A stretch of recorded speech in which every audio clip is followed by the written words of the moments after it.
Episódio de hoje, nós aqui, o episódio de número 80 do podcast Dev Pro. Então, rumo aí aos 100, estamos firmes e fortes rumo aos 100 episódios. Episódio de hoje será como hackear o processo seletivo. Então, essa é uma dúvida muito comum que a galera tem. Inclusive, quando ela está fazendo lá o nosso bootcamp, ao final do bootcamp, a galera sempre fica com essa dúvida. E aí? E agora? O que eu faço? Então, vai ser justamente para retirar essas dúvidas, tanto para os nossos alunos, tanto para você que está aqui junto com a gente nessa live, que nós fizemos este episódio. Bom dia, Moacir. Isso aí, bom dia para quem está nos acompanhando aqui ao vivo na live. Boa tarde, boa noite, boa madrugada para quem nos acompanha aqui no YouTube ou via podcast, no Deezer, no Spotify, no Apple Podcasts, no Google Podcasts, em todas as plataformas aí que você nos ouve. Muito bom dia, muito obrigado pela sua audiência. E hoje o tema é hackeando o processo seletivo, né? Nem sei em qual momento que a gente cunhou esse hackear o processo seletivo. Acho que nem foi a gente que cunhou, eu acho que foi o Henrique, eu não lembro. Enfim,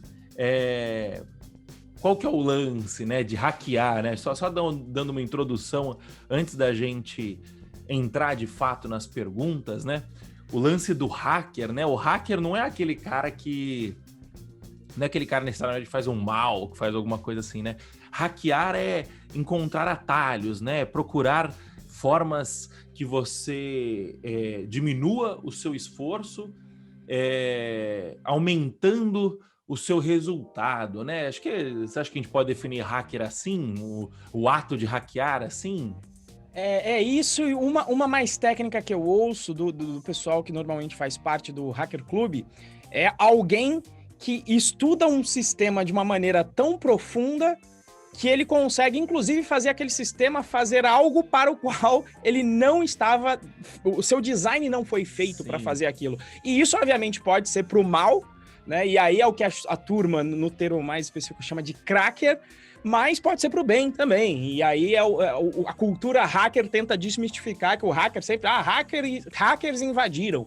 Né? E aí o termo correto seria crackers invadiram, ou seja, fizeram algo de ruim. Mas, por exemplo, a galera que trabalha com segurança e reporta para as empresas as falhas de segurança no sentido de corrigi-las, eles estão fazendo o bem, né? Não fazendo o mal necessariamente. Acho que você pode levar por esse sentido aí também. E esses são os hackers éticos, né? Que o pessoal se denomina, isso. Que é a galera que, inclusive, vai atrás de bounty, né? Para achar falhas de segurança, né?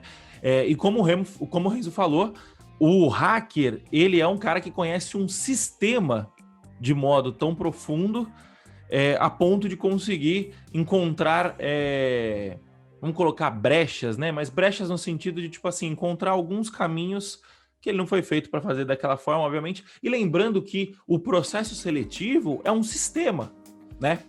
Sistema não necessariamente precisa ser constituído de bits e bytes, né? Um sistema, o nosso corpo é um sistema, né? A gente tem o nosso sistema digestivo. Eu tava pensando aqui nos hacks, por exemplo, o médico que tá lá no avião, alguém tem algum problema respiratório, ele faz uma traqueostomia com uma caneta. Ele sabe do sistema do ser humano, ele conhece que tem um sistema de traqueostomia que tem que fazer um furo e manter a pessoa respirando pela garganta, só que ele não tem todo adequado, mas ele conhece o sistema, ele não tem o material adequado para fazer uma traqueostomia no avião. E se ele não tem, o que ele vai fazer? Ele conhece o sistema, então ele dá um jeito, por exemplo, esse é um caso de hack. Ele vai lá, pega um tubo de tampa de caneta, faz, né, a perfuração com uma faca, ou seja, sem o bisturi, coloca e consegue salvar a pessoa.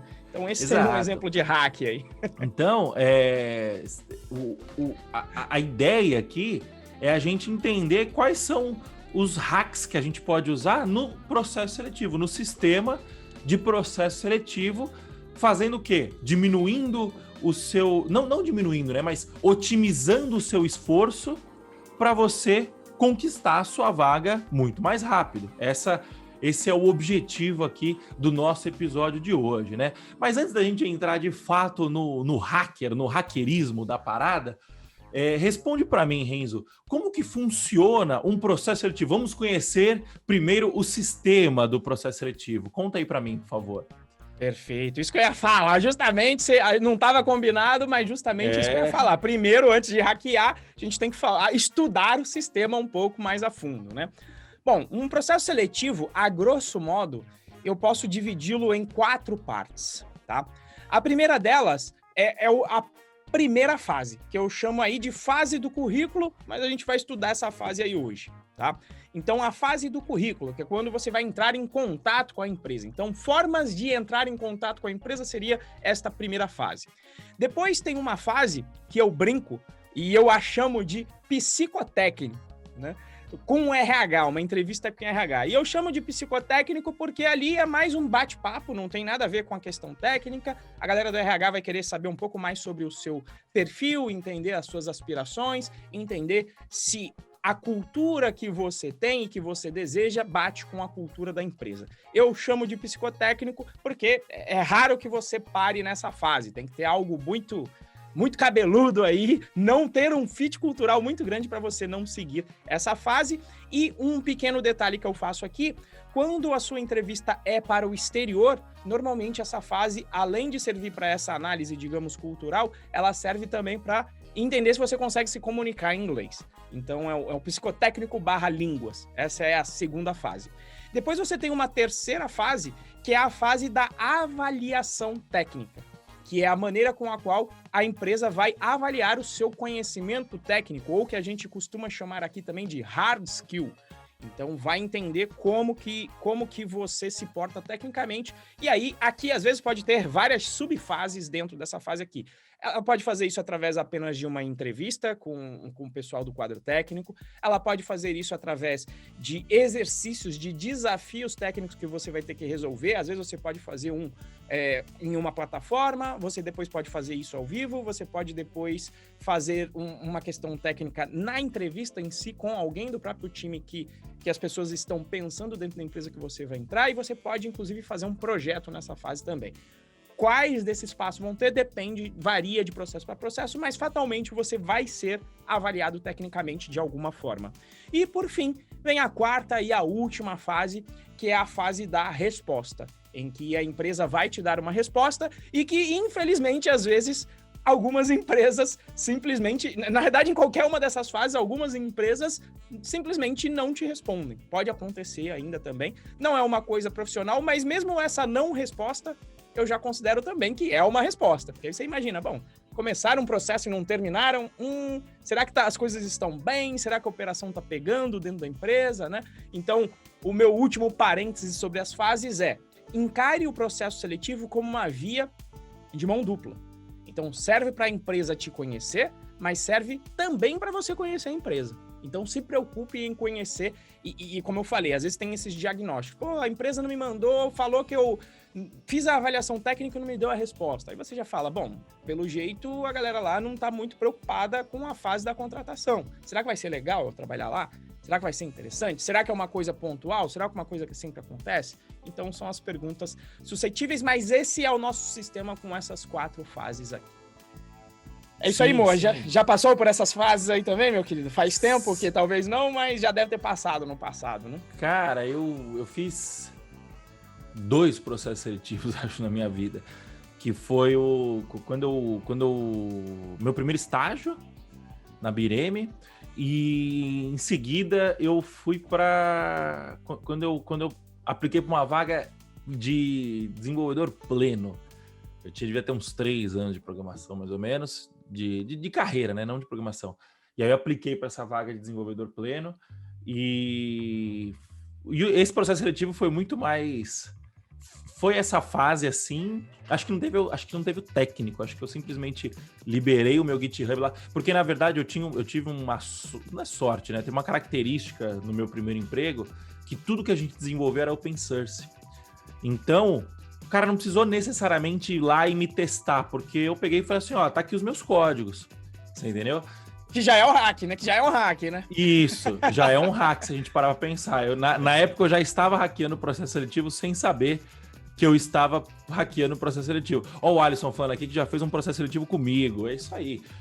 Agora, processo seletivo com as pessoas, eu já fiz alguns. Hoje em dia, quem é responsável por isso lá na Codivance é o Ronaldo. Então, eu não tenho tanta experiência assim em processo seletivo, mas eu tenho alguma experiência em hackear sistemas de uma forma geral, né? Se a gente parar para pensar, o que a gente faz aqui é meio que a gente está meio que hackeando o sistema, né? Ensinando a conquistar a sua primeira vaga através de alguns hacks, se a gente parar para pensar. E como um todo também, né? Se a gente olhar a minha carreira, ela é meio que uma sucessão de hacks aí no meio do caminho. A do Renzo também, né? Se a gente pega o nosso histórico, financeiramente falando, por exemplo, o Renzo tem alguns pontos-chave na carreira dele que ele deu saltos de quase 2 vezes o salário. No meu caso também, eu lembro que tinha uma época que eu ganhava 3 mil reais, só um tempo atrás já, que o dinheiro valia mais nessa época. Eu ganhava uns 3 mil reais, de repente eu passei a ganhar 10 mil reais porque eu consegui uma entrevista lá, os caras estavam precisando de um sistema, enfim.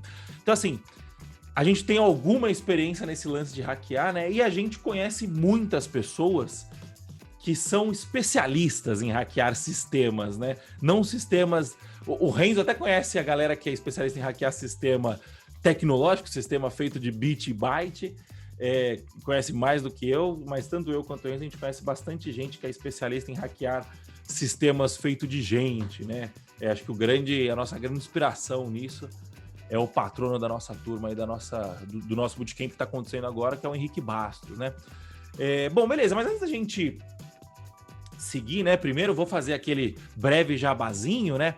Então, se você estiver ouvindo a gente ao vivo aí, por favor, deixa o seu like, né? Aperta o coraçãozinho aqui embaixo e clica bastante aqui, que aí a gente vai subir vários corações, o Instagram vai indicar essa live pessoal, isso ajuda a gente aí a hackear o algoritmo do Instagram, né? E também, se você clicar no aviãozinho e indicar essa live para 2, 3 amigos seus ou amigas seus ou suas, né? Que você que queira conquistar a sua primeira vaga, indica essa live aí pra gente, compartilha que isso vai ajudar bastante aí na divulgação, né? E se você estiver assistindo a gravação no YouTube, se inscreve no canal, deixa o seu like aí no vídeo, deixa o seu comentário.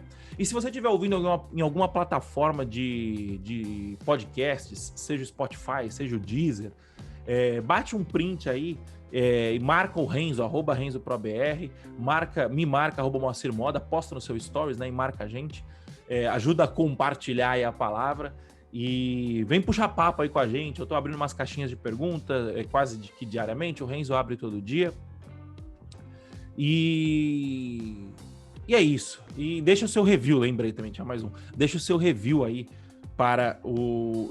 sobre o nosso podcast nas plataformas, né? No Spotify ou no Google Podcasts.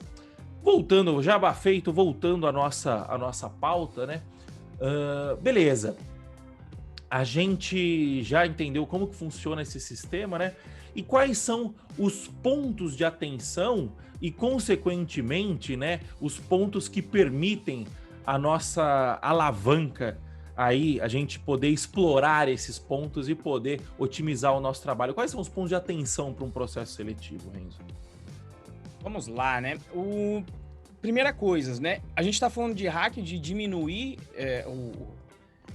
diminuir aí a energia que você precisa desprender. Otimizar a energia. Isso, otimizar. A gente está falando em otimizar, mas alguma energia tem que ser empregada. Então é importantíssimo que você treine para processos seletivos, tá? E o que quer dizer treinar para processos seletivos? Uma parte desse treino é realmente você estudar a parte técnica, principalmente das questões técnicas. Tem até lá uma playlist no canal do YouTube. Se você entrar, tem a parte de entrevistas, de questões para entrevistas técnicas. Então, estudar aquela parte de um pouco de algoritmos, um pouco de análise de complexidade, um pouco de resolução de exercícios, isso é inevitável, você vai ter que fazer. E além disso, ou às vezes tão importante quanto, é você se preparar psicologicamente para os processos seletivos. E o que é se preparar psicologicamente? Uma analogia que eu sempre faço é a seguinte, eu sempre gostei de jogar futebol, não, no último ano eu não joguei, mas até então eu sempre fui um aficionado por futebol, né? Joguei na equipe do Colégio Naval, e uma coisa que eu ouço e vejo os boleiros falando, e é muito verdade, mesmo tendo jogado, digamos, de maneira amadora, mas tinham competições quando eu estava no Colégio Naval, é que não adianta você só treinar, você só bater uma bolinha, você só fazer o rachão com o seu time, com a sua equipe. Você não vai conseguir se preparar psicologicamente para um jogo de verdade, quando a turma vai jogar mais forte, a turma vai entrar mais forte em você e vai ter lá, de repente, uma torcida torcendo contra, vaiando. Então, para se preparar para isso, só tem um jeito. Você treina, mas você precisa também praticar o jogo em si. Então, aquela frase treino e jogo é jogo serve por causa disso. E o mesmo vale para os processos seletivos. Você vai ter que fazer vários processos seletivos até que você se sinta mais à vontade. Eu tô cansado de ver, e fiz já vários processos seletivos, já estive do outro lado também, de fazer processos com pessoas que eu conhecia e que eu sabia da capacidade técnica, mas a pessoa simplesmente travar durante o processo seletivo por conta do nervosismo. Porque uma coisa é você codar sozinho em casa, sem ninguém, digamos, julgando ou aferindo o que você está produzindo. Outra completamente diferente é você ter que codar ao vivo, muitas vezes com um tempo curto, para você demonstrar aí a sua capacidade técnica. Então, isso é completamente diferente e você precisa estar preparado para isso. Outra preparação psicológica. Potencialmente, você não vai passar nos seus processos seletivos. Então, você tem que esperar que não vai acontecer de você passar nos primeiros. Então, psicologicamente, você tem que estar preparado para isso. Eu não vou detalhar isso, porque nós já falamos várias vezes sobre esse assunto dos 49 nãos para um sim. Já fizemos a comparação com o funil de venda. Se você buscar aí na nossa série de podcasts, algumas vezes a gente já mencionou isso. E o outro ponto é fazer a sua lição de casa. Entender como é que aquela empresa gera valor, o que ela faz, qual é o produto que ela vende. Será que ela vende um SaaS? Será que ela vende um produto físico e usa tecnologia para fazer a gestão disso? Como é que aquela empresa ganha dinheiro? E, por fim, demonstrar a sua responsabilidade com o trabalho em si. Às vezes isso é tão ou mais importante. O Moacir sempre menciona um fator aí do mercado e que é totalmente verdade, né? As empresas contratam pela expertise técnica e demitem pelas falhas comportamentais. Então, muitas vezes é melhor você pegar alguém que seja mais responsável, mas não tenha um conhecimento técnico tão apurado, do que pegar alguém com um conhecimento técnico apuradíssimo que vai conseguir entregar software, mas não entrega por questão de irresponsabilidade. Então, demonstrar essa responsabilidade e também o seu interesse em evoluir são pontos que vão te ajudar enormemente aí a passar no seu processo seletivo. É isso, e você comentou do esporte, né, do futebol. Hoje em dia, eu pratico, já joguei futebol bastante, eu sempre gostei de esporte, né? Competitivamente, eu já competi com futebol, já competi com vôlei, deixa eu lembrar algum outro, não me lembro, e com crossfit, eu já competi com crossfit também. Então, a competição, que é a nossa analogia ao processo seletivo, né? Ela é muito doida, porque a gente esquece que o nosso corpo é um sistema, e esse sistema, ele é composto de várias partes, né? Vários fatores influenciam esse sistema, né? E é o que você falou, quando você está codando no cantinho da sua casa, sem ninguém olhando, sem ninguém cobrando, sem nenhum prazo para entregar alguma coisa, você vai adotar uma postura, né? Uma determinada postura referente a isso. Quando você está codando com prazo, ou quando você está fazendo um processo seletivo na frente de uma pessoa, outras coisas outros fatores, você vai estar nervoso, a adrenalina vai aumentar. E isso é exatamente assim no futebol, é exatamente assim no esporte. Quando eu nunca esqueço, a gente jogava, eu tinha uns 15 anos mais ou menos, E eu era goleiro, né? E goleiro é uma merda, porque você... Tipo assim, se você jogar bem, você fez a sua obrigação, e se você jogar mal, você é o culpado. Tipo assim, nunca tem ponto positivo pro goleiro, né? E era final do Interclasses, do Intercion. A gente foi lá pra Curitiba jogar, e o time dos caras a gente perdeu, né? O time dos caras era um time federado. Então, o que é um time federado? É um time que todo mundo joga liga profissional. E a gente era um bando de amador, né? A gente jogava bem e tal, nosso time era bom, mas a gente era amador. A gente treinava uma vez por semana, os caras treinavam todo dia, né? E aí, não foi na final, foi na semifinal. A gente tava com torcida, porque foi o colégio inteiro foi pra Curitiba, né? Porque teve vôlei, teve diversos jogos, né? Foi tipo uma mini Olimpíada, então tinha torcida. E eu lembro que os caras começaram a gritar o meu nome. Eu fiz uma puta defesa, os caras começaram a gritar o meu nome. E eu cresci, cresci absurdamente. Psicologicamente falando, né? Então eu comecei a... o meu desempenho no jogo melhorou muito e tal. Peguei uma bola lá que a gente acabou indo pra final por causa dessa bola. Chegou na final, a gente perdeu e tal. Mas o lance essa pressão, né? E esse incentivo que eu tive da torcida... mexeu comigo psicologicamente e mexeu também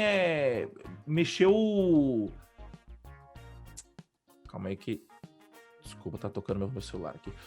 Mexeu comigo psicologicamente e mexeu comigo também em questão de hormônio, né? Então, tipo assim, você fica com muito mais adrenalina, né? O esporte libera dopamina. Então, assim, são os fatores de atenção, atenção, né, de você prestar atenção em alguma coisa, e tensão, né, de ficar tenso, liberam hormônios, né, no seu corpo que te posicionam de uma forma. Tanto é que depois de velho eu voltei a jogar bola e eu parei, porque eu tava jogando muito mal e eu ficava puto comigo, porque e aí aconteceu, eu ficava muito nervoso jogando. E os mesmos mecanismos que me faziam crescer, me faziam jogar mal, né? Porque eu ficava muito nervoso e tal, e o corpo não acompanhava. No CrossFit é a mesma coisa. No CrossFit, quando você treina tipo assim, vamos supor que você bate um tempo X lá. E aí você fala assim, cacete, foi difícil bater esse tempo. Quando você vai pro campeonato, você faz tipo assim um tempo 20, 30, 40% melhor. Por quê? Porque você tá com adrenalina, o seu corpo, eu tô procurando a palavra aqui, né?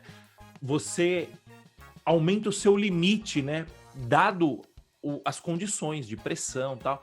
Por que eu tô te falando tudo isso? Porque é o que o Renzo falou, treino é treino e jogo é jogo. Quando você joga, você tem alguns mecanismos que podem te deixar nervoso e podem te prejudicar de alguma forma, mas também que podem te alavancar e podem te deixar muito, muito monstro. Então, assim, eu sempre tive essa característica de ou quebrar sob pressão ou desempenhar muito bem. Então, eu acho que esse é um dos pontos de mais atenção, né?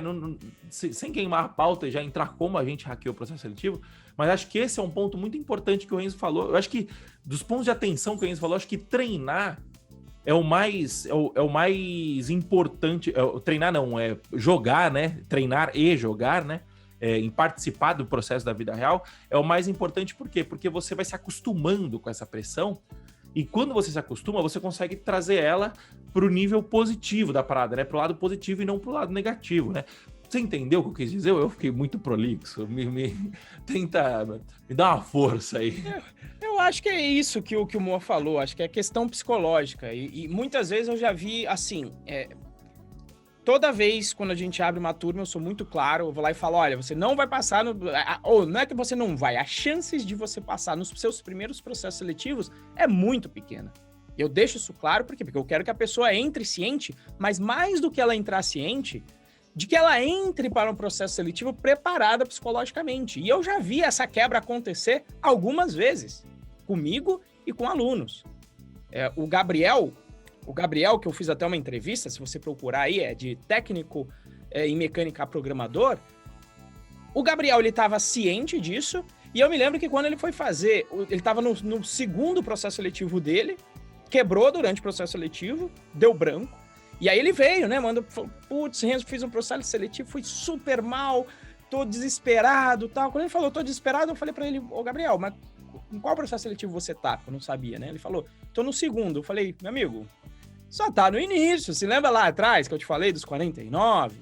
Então assim, só o fato de conversar e eu deixar isso claro, falei, faz parte, você quebrou e faz parte desse processo de aprendizado e treinamento do processo seletivo em si, e esse treino com o jogo, né? Faz parte o pegar, no futebol se chama pegar ritmo de jogo. Já viu aquele jogador que fica fica lá no departamento médico, né? Aí joga aquela pré-temporada lá na Disney, na Florida Cup.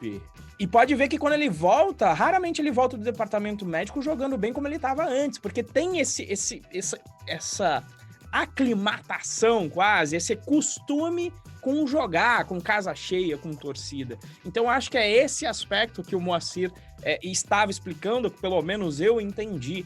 Né? E às vezes o que você faz além durante o processo esportivo é por quê? Porque você sabe que tá valendo mais, né? O jogo que tá valendo o troféu, ele vale mais.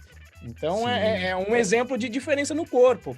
Eu também fui jogar uma final no Naval, eu torci o pé e continuei jogando 15 minutos. Eu ia fazer isso no treino? Jamais. No treino, torcer o pé, você sai, mete no gelo e pronto. Por quê? Porque não é o jogo que importa. Agora, no jogo importante, você joga pro sacrifício, você faz ali, você sempre dá um gás a mais.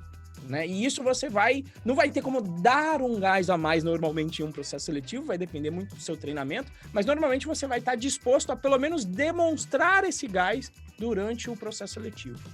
Sim. Que é uma das coisas que a gente vai abordar aqui, trazendo um pouquinho da pauta, mas uma das coisas que a gente vai falar para próximo. Não, então vamos avançar na pauta, né? E para a pergunta que interessa de fato, que leva o título desse podcast, caso o nosso querido editor Luiz Felipe não mude, Renzo, como hackear esse processo seletivo, né? Quais os pontos que a gente trabalha aí para conseguir hackear o processo seletivo e otimizar o nosso esforço? Bom, entendendo do sistema e olhando as fases, nós temos uma coisa que para mim é crucial, que dá que tem um potencial de catalisar esse processo seletivo, assim, extremamente, que a turma não presta atenção, que é o quê? Lá na primeira fase, que eu chamei fase de contato com a empresa, e normalmente existem duas grandes formas desse contato com a empresa. Uma é a clássica forma de contato, que é o quê? A pessoa envia currículo. Ela entra no LinkedIn, ela manda um PDF, ou antigamente você imprimia este currículo e realmente mandava para a empresa. E esse tipo de contato com a empresa é o que se chama de contato frio. Você vai ser simplesmente um dos PDFs que foram enviados para aquela vaga, ou se você imprimiu, você vai ser uma folha de papel naquela pilha de folhas de papéis que estarão disponíveis para aquela empresa escolher. E normalmente serão definidos critérios objetivos para isso. Você não vai ter a oportunidade de demonstrar algumas coisas que você tem a oportunidade de demonstrar durante o processo seletivo, como, por exemplo, responsabilidade. Você pode até escrever o quanto você entregou, mas ali o papel não fica uma coisa, não tem um sentimental, digamos assim, para o lado da pessoa que está avaliando. Só tem uma folha de papel.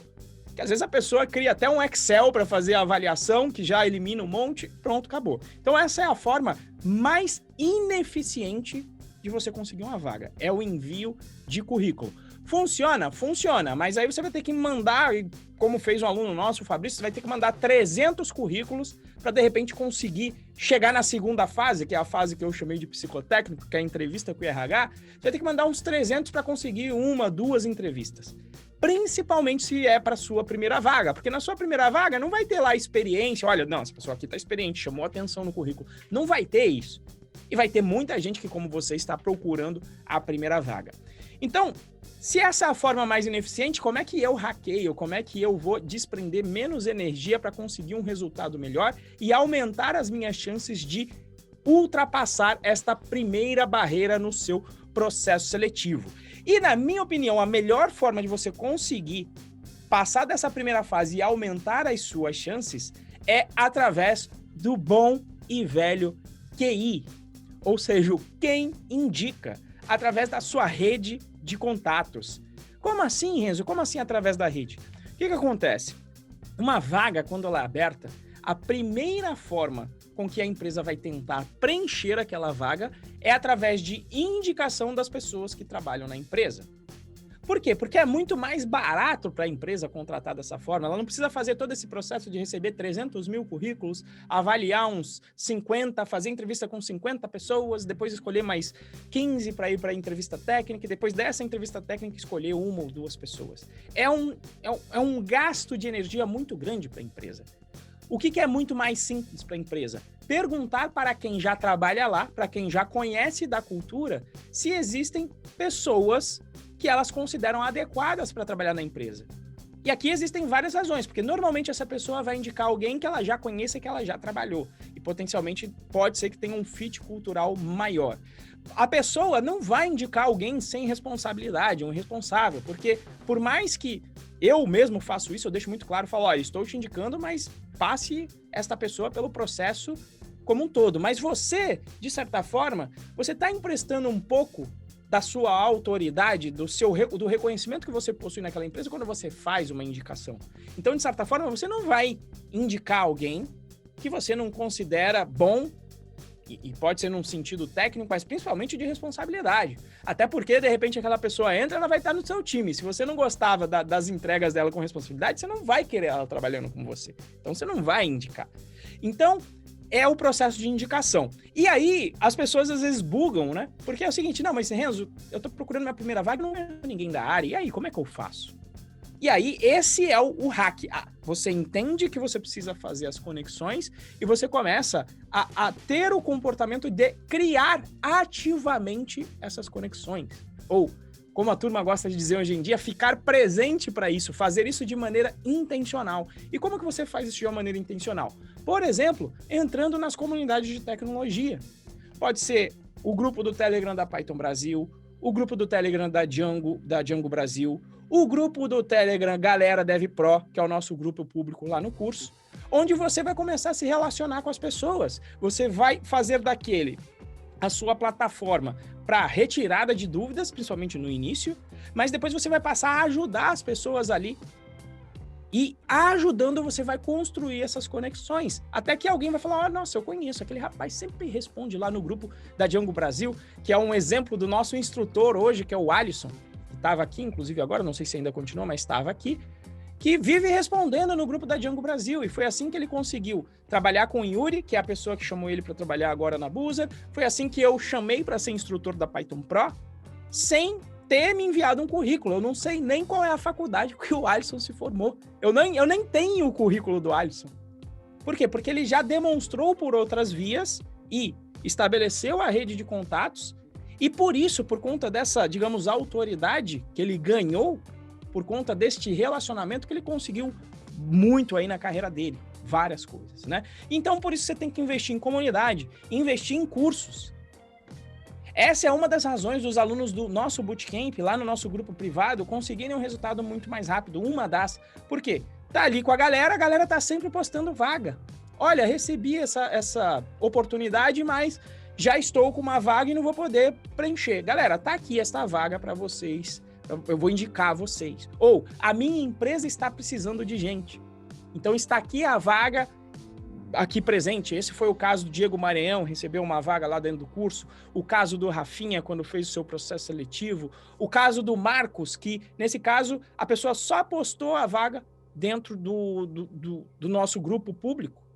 E, apesar dele não conhecer, ele foi lá, se aplicou e conseguiu a sua primeira vaga. Então, esse é o hack, usar a sua rede de contatos para economizar aí, para encurtar o caminho. Eu vou dar um exemplo real até meu.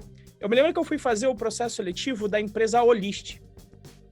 E aí eu conheço várias pessoas que trabalham na Olist, tá?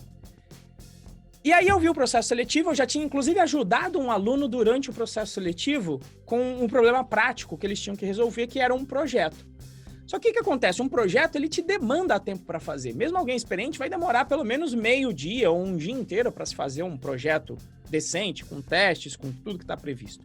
E eu já tinha ajudado um aluno meu, eu mentorei um aluno meu sobre a arquitetura das soluções possíveis para aquele projeto. E aí eu fui fazer o processo seletivo da Olist, tinha essa fase, o que eu falei? Eu entrei em contato, primeiro eu já entrei em contato com a pessoa que eu conhecia, falei, Oswaldo, tô te mandando um e-mail aqui, conheço o seu processo seletivo, já mentorei um aluno que participou do processo seletivo, então eu conheço qual é o problema prático, fiz a mesma coisa que o Moacir fez, falei, o meu GitHub tá aqui, eu tenho vários projetos feitos em Django, estão aqui eles listados, só que é o seguinte, eu nesse momento eu não estou com a agenda para fazer o processo seletivo. É possível, eu posso discutir a solução do projeto com você, na fase de discussão do projeto, porque eu já mentorei o meu aluno, posso discutir, estão aqui os meus projetos, é possível a gente passar dessa fase e eu não precisar fazer o projeto? Se não for possível, eu faço, mas aí eu vou ter que liberar a agenda, isso vai demorar uns 3 meses. Se for possível, eu faço esse processo agora. Então é esse tipo de relacionamento, de proposta, em de não se enfiar dentro de uma caixinha. Ah, o processo existe, eu tenho que seguir todas as fases. Não. Você pode, de repente, passar da fase do currículo fazendo contatos nesses eventos. Então foi isso que as artimanhas que eu já fiz em vários lugares, inclusive, sempre consegui várias das minhas vagas assim. Tá? Na Boozer aqui foi a mesma coisa. O Tony foi dar o Boozer Camp, eu falei, Tony, quero participar e vou de graça para eu entender o que está acontecendo, porque eu tinha interesse. E não era, nesse caso, nem de trabalhar na Boozer, era de ver o Boozer Camp. E depois de ver, que a gente conversou e chegamos lá para eu trabalhar, fazer um trabalho junto com o pessoal lá da Boozer. Então é assim, utilizar a rede de contatos é importantíssima e muita gente relega, muita gente não entende. E aí muitas vezes a turma vem também, não, mas QI é ruim. O cara lembra de QI como indicação política, né, na Petrobras, e não é disso que eu estou falando, né? Aqui é uma indicação com a validação do seu conhecimento técnico e do seu conhecimento, digamos, social e comportamental. É disso que eu estou falando. E nesse aspecto, só fica puto com indicação quem não trabalha para construir a sua rede. Quem trabalha, como eu trabalho, como o Moacir trabalha, para construir a sua rede, a gente acha lindo indicação. E todas as vezes que nós somos indicados, a gente vai lá e entrega um bom trabalho para continuar sendo indicado, para continuar gerando valor para as pessoas. E uma última dica é, quando você chegar durante todo o processo seletivo, durante todas as fases que tem entrevista, seja na entrevista técnica, seja no psicotécnico com RH, demonstrar interesse fora do comum. Demonstre sangue no olho, demonstre que você quer. E para você também, inclusive, poder fazer as propostas que não vão poder recusar. É o caso do nosso querido Marcos, que fez o processo seletivo, tem uma entrevista dele aqui. O Marcos trabalhou de tudo na vida, trabalhou com suporte, trabalhou na construção civil, trabalhou com tudo. E na hora de conseguir a vaga dele, que ele mandou para a empresa que ele fez o processo seletivo dentro da Python Pro, ele falou, eu trabalho de graça para você 1 mês. É a proposta indecente. Fez a proposta indecente, falou, eu quero muito essa vaga, demonstrou o interesse, foi contratado no primeiro processo seletivo. Não é o padrão, mas eu tenho certeza que a demonstração de vontade dele levou a isso. A mesma coisa aconteceu com o Rani, que a gente entrevistou aqui, eu não me lembro se foi no episódio 77 ou 76, não fala DevPro, aqui do próprio podcast, você pode procurar, que é o porteiro que virou programador. Quando ele foi fazer a entrevista dele, ele falou, eu vou trabalhar aí. O pessoal falou, não, mas você mora na Zona Leste, são 3 horas de viagem. Ele falou, se fosse 5 horas de viagem, eu ainda ia. Porque eu quero muito essa vaga, eu vou fazer acontecer. Então, o demonstrar esse sangue no olho, principalmente para a tua primeira vaga, quando não existe, digamos, um diferencial muito grande tecnicamente entre as pessoas, esse é o diferencial, muitas vezes, para você ser chamado ou não. Faz sentido, Moa? Faz total sentido e é isso aí. E é o que você falou, acho que os grandes pontos de alavanca, né, é a etapa do currículo, entre aspas, né, que não deve ser um currículo, na nossa opinião, e a etapa da entrevista técnica, né? E o lance da entrevista técnica a parada é o seguinte, o cara, quando ele tá fazendo entrevista técnica, ele tá preocupado se você sabe fazer um sistema, se você sabe desenvolver o sistema. Ele não tá, a análise, pelo menos em empresas que fazem isso de forma estruturada, né, que dedicam atenção a isso. O cara tá interessado na sua forma de pensar, no seu padrão de pensamento, no seu muito mais em como você desenvolve o seu pensamento do que a sua capacidade de fazer alguma coisa ali na hora, né? E é a dica que o Renzo falou, a playlist lá no canal do YouTube, resolvendo exercícios técnicos, né? Se você pegar esses exercícios técnicos, ou até mesmo o super curso de estrutura de dados, se você pegar essas duas playlists, maratonar, estudar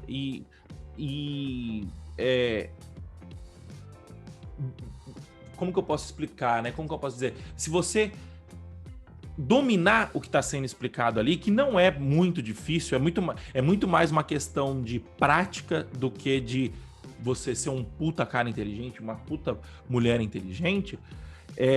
Se você fizer isso, você passa, sei lá, em 80% dos processos seletivos, 90% dos processos seletivos. Você entendeu? Então, assim, entrevista técnica está muito mais relacionado a teste, a treino, treino e execução, né? Treino e execução, treino e execução. E a parte do currículo, eu acho que é uma parte também que o pessoal poderia fazer muito melhor, que é o quê? Que é você fazer você meio que atrair a pessoa, né? Não é que você vai atrair a pessoa, porque no começo é muito difícil o cara ir lá e falar assim, nossa, fiquei muito interessado pelo que você escreveu, quero te contratar. Mas o que você vai fazer? Eu acho que é legal, por exemplo, ter uma presença em rede social, você pegar e escrever um blog, vai lá, escreve o blog, anota o que você está aprendendo, faz um vídeo no YouTube, faz uma sequência de stories todo dia. Olha, eu tô aprendendo isso, eu tô aprendendo aquilo, hoje foi difícil por causa disso, hoje foi difícil por causa daquilo. Faz um post, ó, eu aprendi isso, e portanto eu entendi que pra gente fazer isso, pra poder fazer da melhor forma, eu preciso fazer isso e tal. Por quê? Porque quando você faz isso, quando você entrar na fase de disparar currículos, né, de aplicar para entrevista, se você não fizer isso, currículo por currículo, todo mundo é o mesmo. Não é muito diferente, entendeu? O cara vai olhar e falar assim, o fulano fez faculdade em tal, o cara sabe inglês intermediário. Assim, você vai ser avaliado como uma lista de atributos, né? Você vai ser avaliado por atributos. E nós não somos atributos, nós somos seres humanos. E a gente é contratado pela nossa capacidade como ser humano, e não pela nossa capacidade de atributos, né? Então, tipo, tem muita gente que fala assim, mas se o fulano estudou na escola tal, significa que ele é bom. Não, significa que ele foi bom em passar na escola tal. Pode ser que os atributos que fizeram ele passar na escola tal sejam úteis também aqui na minha empresa. Mas pode ser que não, você entendeu? O Java tem muito disso, né? O cara tem uma puta certificação em Java, né? Sim, o cara que tem uma puta certificação em Java significa que ele é bom. Não, significa que ele estudou para passar na prova e, em última instância, ele é muito bom de memória, você entendeu? Se ele usa essa memória no dia a dia ou não, é outra história, entendeu? Então, quando você sai dessa parada, quando você consegue fugir de ser um atributo, não adianta, você vai ter que fazer o processo como todo mundo faz, vai ter que disparar um monte de currículo, a maioria você não vai ser chamado, mas quando o recrutador for escolher o seu currículo de alguma forma, ele vai bater o olho, ele vai te procurar na rede social, ele vai te procurar no Instagram, ele vai te procurar, ele vai jogar o seu nome no Google. Isso quando eu fazia processo seletivo já era uma realidade, isso há 10 anos atrás. Hoje em dia, então, meu amigo, então, assim, se você tiver essa presença, a chance de você ser chamado é 1000 vezes maior, é muito maior. Então, resumindo, eu acho que os 2 pontos de alavanca são esses. É a fase de você ser chamado, você aumentar a sua chance de ser chamado e você aumentar a sua chance de passar na entrevista técnica. E nessas 2 etapas, o que há é método e não necessariamente você ser o melhor, você ser o mais inteligente. Você vai ter um método e esse método vai te ajudar a conquistar a sua primeira vaga como programador, certo, Renzo? É isso aí, eu acho que é isso, acho que o ponto principal que a gente sempre passa e mais do que a gente passar aqui é o que a gente aplica, né, dentro do Bootcamp, que vem funcionando, não é à toa que os alunos conseguem os resultados de entrar no mercado aí, todo mundo que faz ali direitinho vai entrar em questão de meses, né, a gente sempre fala de colocar no mercado em menos de 1 ano, né? Quando você pensa que o curso mais rápido aí vai ter 3 anos do curso superior, em menos de 1 ano tem gente que às vezes vai lá e consegue a vaga, como foi o caso do Marcos, em questão de 2 meses. Então, por que consegue em questão de 2 meses? Porque faz o que precisa ser feito, estuda a parte técnica, mas principalmente utiliza desses hacks para conseguir chegar lá mais rápido, que é basicamente isso. demonstrar muita responsabilidade, fazer e treinar a parte técnica e usar aí da sua rede de contatos para otimizar o processo. É isso aí. Então, beleza, pessoal. Muito obrigado pela presença de todos hoje. Muito obrigado para você que nos acompanhou ao vivo aqui. Muito obrigado para quem nos acompanhou via gravação no YouTube ou via gravação no podcast. A gente está aqui por vocês, né? Então, brigadão pela presença e semana que vem tem mais, beleza? Valeu então, pessoal. Aí. Até mais. Falou, tchau, tchau. Pessoal. Até a próxima. Até mais.